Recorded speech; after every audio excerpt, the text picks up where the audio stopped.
9月16日出版的第18期《求是》杂志发表中共中央总书记、国家主席、中央军委主席习近平的重要文章，扎实推动教育强国建设。文章强调，教育兴则国家兴，教育强则国家强。2023年5月29日，习近平总书记在20届中央政治局第5次集体学习时发表重要讲话，全面系统深刻阐述了建设什么样的教育强国、怎样建设教育强国等一系列重大理论和实践问题，发出了教育强国建设的总号令。新征程上，强国建设教育何为呢？一起来洞察关键。习近平总书记今年5月在主持中共中央政治局第5次集体学习时强调，建设教育强国是全面建成社会主义现代化强国的战略先导，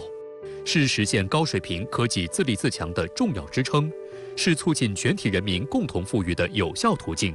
是以中国式现代化全面推进中华民族伟大复兴的基础工程。9月16号出版的第18期《求是》杂志发表习近平总书记的重要文章，扎实推动教育强国建设。在这篇重要文章中，总书记从培养担当民族复兴大任的时代新人，加快建设高质量教育体系，全面提升教育服务高质量发展的能力，在深化改革创新中激发教育发展活力，增强我国教育的国际影响力，培养高素质教师队伍6个方面，对扎实推动教育强国建设提出明确要求。习近平总书记的重要讲话阐释了建设教育强国的重要意义，指明了教育强国建设的前进方向，为以教育发展支撑引领中国式现代化提供有力支撑。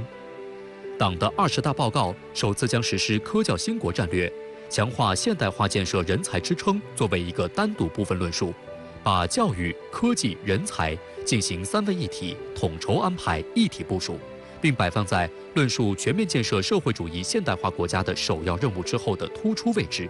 突出强调要加快建设教育强国。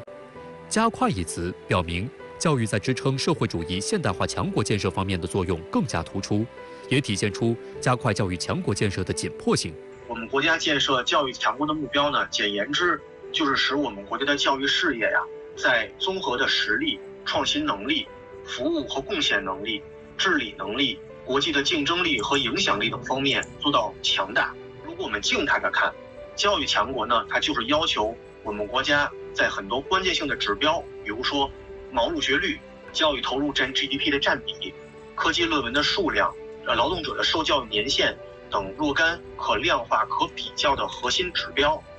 要达到世界发达国家的平均水平。那么从动态层面看呢，我们需要把教育强国呀放在这个加快实现教育现代化、建立高质量教育体系、办好人民满意的教育等表述和要求之中进行理解。我们要把教育强国建设看作为一个久久为功、接续传承的一个不断调试的过程。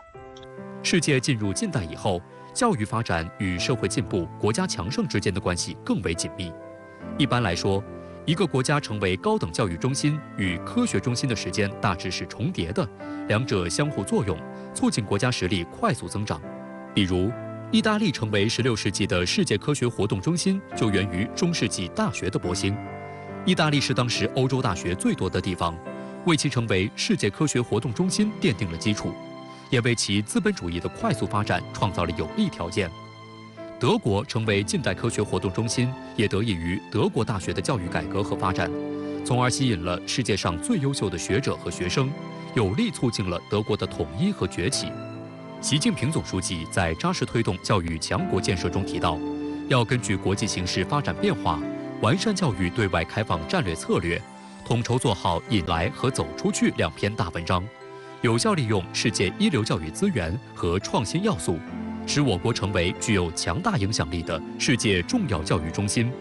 中国人民大学教育学院副教授高航向深圳卫视执新闻表示，世界重要教育中心的重要论断与2021年9月27号习近平总书记在中央人才工作会议上提出的加快建设世界重要人才中心和创新高地相互呼应，构建起了统筹推动教育中心、人才中心和创新高地一体化建设的发展格局，是对党的20大报告教育、科技、人才3位一体统筹部署的推进，具有重大的理论与实践意义，也对高等教育发展提出了新的时代要求。世界重要教育中心是一个中国特色的政策表述，国际通用的政策概念是国际教育中心，也称国际教育枢纽，统筹推进教育中心、人才中心和创新高地一体化建设，源于对全球创新规律的深刻把握。自16世纪以来，全球范围内出现了意大利、英国、法国、德国和美国5个世界公认的科学中心。值得注意的是，与世界科学中心转移相伴的是世界人才中心与高等教育中心的转移。马来西亚、新加坡、阿联酋、卡塔尔等多个高等教育后发国家和地区，将打造区域教育中心，作为形塑自身国际高等教育竞争和知识经济竞争优势，支撑自身经济转型升级的重要着力点。结合自身区位优势与文化特点，相继启动了建设教育中心的积极探索。高航认为，打造世界重要教育中心，既要借鉴域外国家和地区的成功经验，也要体现中国智慧，提出中国方案。伴随着国际交往与知识经济变革的这种逐步的深入高等教育在这个国际的政治、经济、文化等多领域之中扮演的作用日渐突出，日益被视为一个国家或地区提升综合实力与竞争力的重要支柱。那么从完善国际高等教育治理的角度看呢，我们国家提出打造世界重要教育中心，在某种意义上就是要去变革传统由西方国家主导之下所建立的这种中心边缘的国际高等教育治理格局，那么为全球南方市场国家、广大发展中国家参与国际高等教育治理，创造了这样一种更加公平、更加普惠的平台。党的20大报告首次将实施科教兴国战略，强化现代化建设人才支撑作为一个单独的部分加以论述。您觉得这是否凸显出、体现出教育它重要的这种战略地位？教育兴则国兴，教育强则国强。而且我们也留意到，党的20大报告当中还提出教育、科技、人才统筹一体化。那么我们在之前的文件当中呢，我们可以留意到，教育常常是作为这个社会建设来论述的，那么科技是作为经济建设这部分来论述和安排的，而人才呢，往往放在党的建设这个部分。而党的20大通过系统的思维，把这三者结合起来，我认为是一个非常大的突破。在这三者的关系当中，教育无疑起到了基础性的、关键性的这个作用。那么，教育强国、人才强国以及科技强国之间，它到底是一个什么样的关系呢？教育强国、人才强国、科技强国，它三者它是有内在的关联或相互的支撑性，所以要进行统筹的部署，这个一体的推进三个强国的建设，也使它们产生倍增效应。所以我特别觉得这种倍增效应在我们在推进三个强国建设，当然跟我们三大战略，就是这个科教兴国战略、人才强国战略、创新驱动发展战略，这个三个战略要紧密的联系在一起，真正落实就是这个人才是第一资源，这个科技是第一生产力，创新是第一动力，真正把它落实到位。我国正在努力地加快成为具有强大影响力的世界重要教育中心。那卢先生，您怎么来解读世界重要教育中心？我想，这个世界重要教育中心，第一个就是我们这个教育更好的能够服务于强国建设，做民族的伟大复兴这样的一个伟大事业之中。第二个，既然是世界重要的教育中心，吸引世界的优质的教育资源在我们这里聚集，我们国家有更多的中国的教育故事在世界传播。我们在这个新的起点上去推动教育的开放，我认为最关键的有这样几点。第一个，要进一步的真诚的开放，内心的要真诚，这是未来我们必须要坚守的一个态度。第二个，我们要增强自己的影响力呢，最关键的是要增强科技的影响力，快速的发展我们的科技，才有可能让我们成为教育的中心，影响力增大。那么第三个就是方向要弄准，我们既要保留这个传统文化，同时又要实现现代化。那么还有一个重要的就是增强专业性，教育工作一定要遵循专业的内在规律，才能够提升。只有你提升了，才有优势。来华留学是我国教育的重要组成部分，也是国家软实力的重要体现。2020年，中国已经超过澳大利亚和法国，成为全球排名第4的留学生输入国，占全球留学生份额的9%。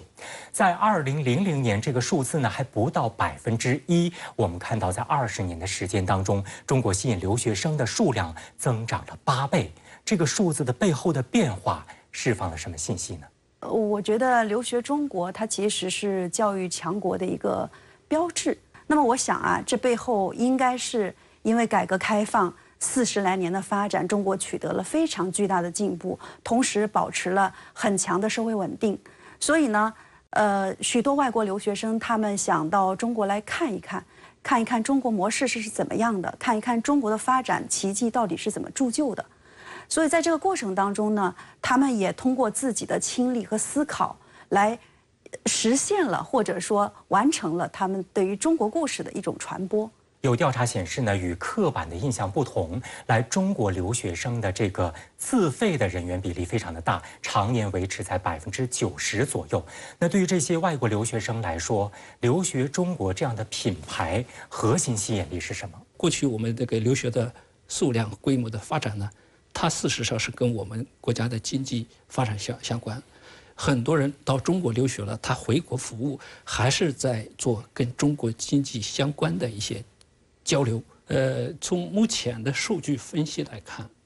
主要还是中国的语言和文化，因为留学生的所学的专业以及来源地主要是亚洲国家的为主要的成分的。那么在未来的发展当中，一定要实现一个新的转换。我们要保留我们那个文化，就是或者增强我们文化的吸引力。同时呢，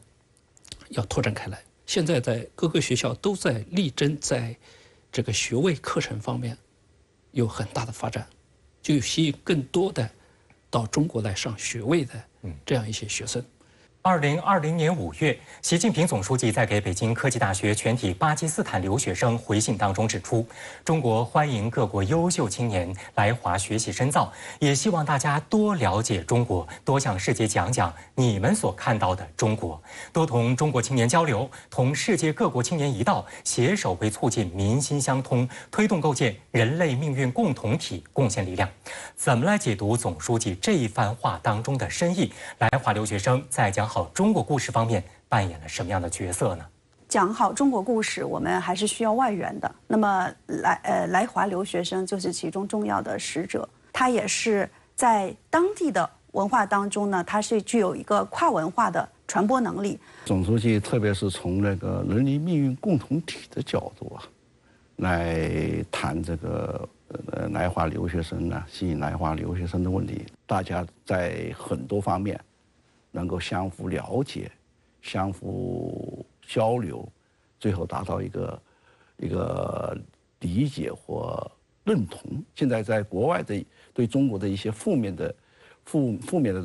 这些信息啊，更多的是在于不了解，叫道听途说，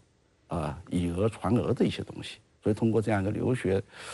这样的一个非常好的一个形式啊，有利加强这些国外啊，对这个中国的这种真实中国的了解。近年来，我国有一些高校正在走出去，那这对于增强我国教育的国际影响力将带来怎样的作用呢？一方面说明了我们国家呀，在高等教育方面呢，这么多年来吧，取得的这个巨大的进步，它有这个实力，有这个底气走出去，而且走出去的这些学校，走出去的这些学院、学科专业，都是我们这几年呢建设发展的比较好的学科专业学校。这个用总书记的话讲，这个就是充分彰显了、显示了我们国家这个教育发展的中国特色社会主义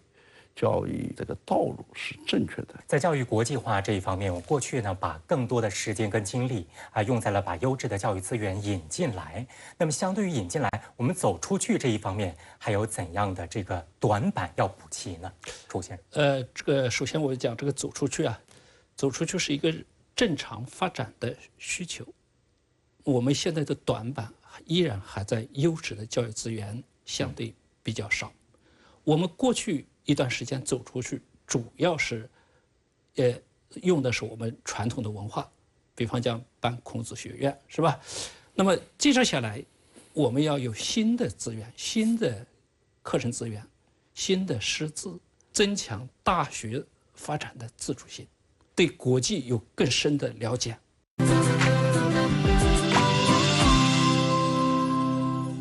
那不管是引进来还是走出去，建设教育强国如何助力讲好中国故事，传播中国经验，发出中国声音呢？首先是我们要有自信，要有我们中国特色教育